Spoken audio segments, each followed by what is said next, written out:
Hi everyone, my name is Baraa Dawood, and today I'll be sharing my thoughts on the book Whistling Vivaldi: How Stereotypes Affect Us and What We Can Do by Claude Steele. So I chose this book because it explores how deeply social identity and stereotypes can shape performance and self-concept, especially in academic settings. And as a high school English language learner teacher, I see how identity and expectations impact students every day. And I wanted to better understand what the research says about these dynamics. And in this presentation, I will walk you through the book's structure, Steele's main ideas, examples that stood out to me, and how the book has shaped my perspective as an educator.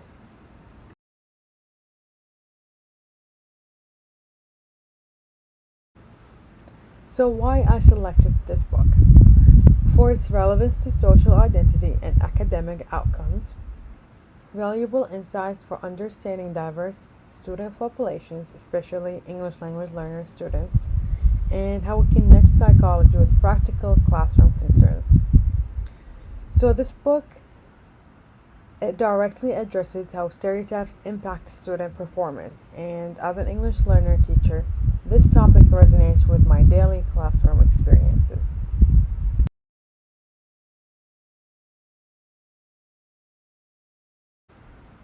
So, book structure. This book has 11 chapters with intro and conclusion. It combines personal stories, research studies, and real world applications. Gradually builds the case for stereotype threats. So, this book is structured like a journey, blending research with personal and academic examples. It's both like accessible and intellectually rich, helping us see stereotype threats through multiple lenses.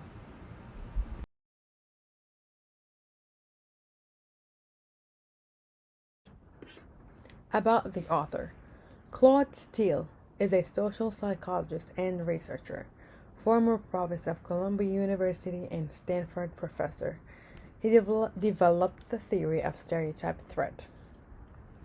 Claude Steele is a renowned social psychologist and best known for his work on stereotype threat, which this book showcases. His academic and administrative work has shaped conversations about equity in education.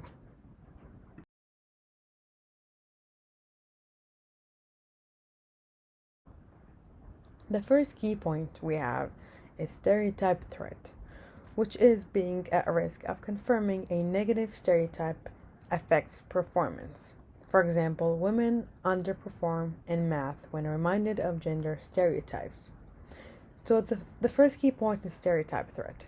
The idea that when people fear confirming a stereotype, their performance suffers. Steele gives a strong example, like women in math testing environments.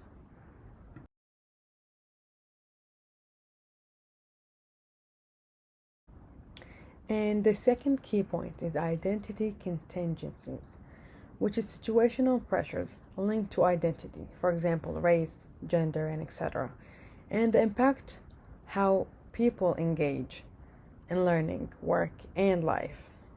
Steele introduces identity contingencies, which is conditions people navigate simply because of who they are, and these shape behavior and access to success, often invisibly.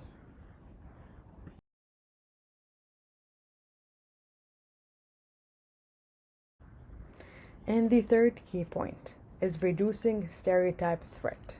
Simple interventions can reduce threat. For example, affirming self worth and inclusive cues. Empathizing ability is mabel or using diverse role models. The book gives hope. Stereotype threats can be reduced, and Steele shares low cost, powerful strategies like values affirmation and inclusive classroom environments that can help students thrive.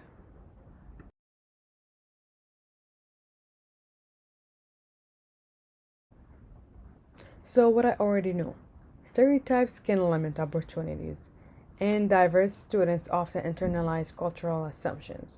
Some ideas supported what I already understood, that students carry social labels into the classroom, and those labels shape how they're seen and how they perform.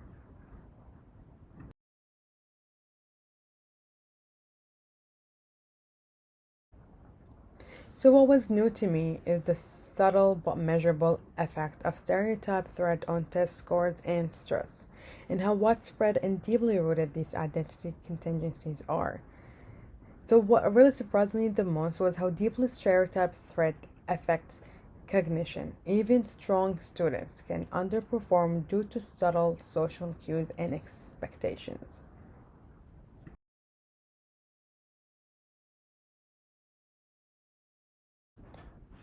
My favorite part and takeaway is Brent's stable story of whistling Vivaldi to appear non threatening and the real world example of navigating identity pressures.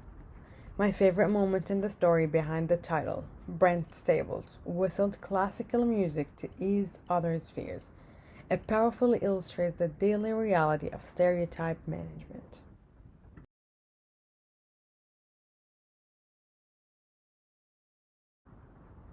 So, some disagreement or discomfort. Discomfort with how much identity can shape opportunity, and the challenges believes in meritocracy. One challenging idea is how powerful identity contingencies are, even in fair settings. It's uncomfortable to see how deep these biases run and how much they influence outcomes.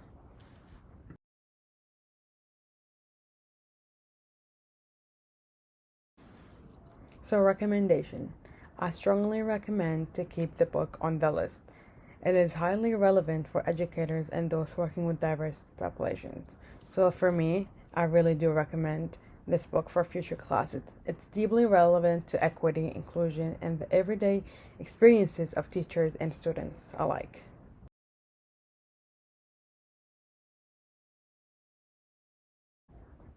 So, impact on me as a teacher. Heightened awareness of hidden stressors in diverse learners, and will use affirming inclusive practices more intentionally.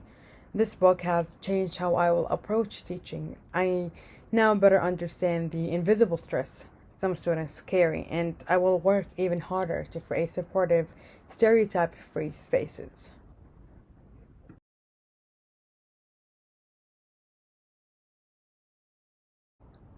And in conclusion, whistling Vivaldi helped me better understand the psychological pressures many students experience, and not just in terms of like race or gender, but also in how others' expectations can shape their academic identity. Steele's research shows that even small classroom cues can either trigger stereotype threats or help reduce it. And as a teacher of English language learners, this book reminded me how important it is to create a space where students feel confident, seen, and safe to take risks. I believe this book should absolutely stay on the reading list because it offers powerful insight for anyone working to create more equitable and inclusive learning environment for the students. Thank you.